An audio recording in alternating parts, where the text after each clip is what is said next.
Hey guys, so today we're actually going to be doing something a little bit different, and I'm going to be taking a few questions that you guys have asked me over Facebook messages or email, and I'm actually going to be answering them to help you learn how to defend your pro-life beliefs.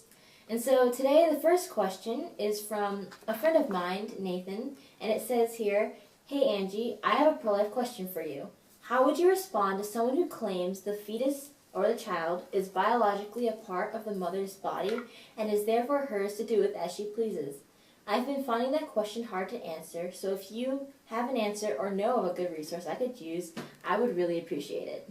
Thank you, Nathan, for that question. So for this one, I'm actually using abort73.com as my main resource because I just don't want to be saying things off the top of my head. So basically what's happening here is a pro-choice person is telling you that the baby is a part of the mother's body and therefore she has a right to do whatever she wants with it. And of course it's not true, so how would you refute that? Well, basically just keep in mind, first of all, that every part of your body and of my body has the same genetic code. So each cell inside, like my fingers and my hair and everywhere, it's all of the same genetic code. While at the same time, for a baby inside the mother's womb, the baby has a different set of genes than the mother. So the baby has different types of cells. It has even different DNA from day one at conception. So that is just one basic thing to just remember, that the baby is separate from the mother. So one book that I actually found really helpful to explain this is called The Unaborted Socrates.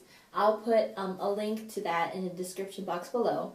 But basically there was a metaphor explaining why the baby and the mother were two separate human beings.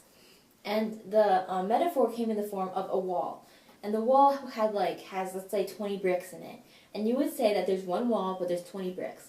And if you took that wall and you made it into you took 4 walls and you made it into a room, then that would have 80 bricks, right? Because there's 20 inside each wall and there's 4 altogether. Well, if you look at that, so altogether it has that many bricks. But if you look at a mother, how many hands does she have, for example? Well, of course you would say that the mother only has 2 hands.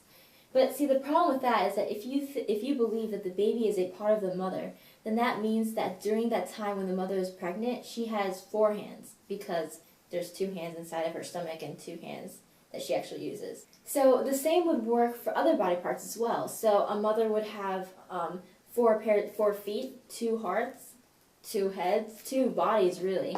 And so obviously to us it doesn't make sense. But that's kind of what you're saying if you claim that the baby is a part of the mother. Okay, so there are 2 other things to remember about this argument.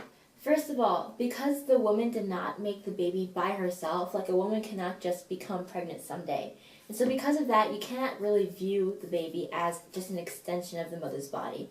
Even though she is the one who carries the baby and the one who will eventually give birth to the baby, she did not create it by herself, so it's cannot be considered part of just her own body. Another thing to consider is that a lot of the times the baby inside her is male. So I don't understand how a male baby can be part of a woman's body. It just, I mean, if you think about it, like a little male baby has like a lot of different body parts that a woman does not have.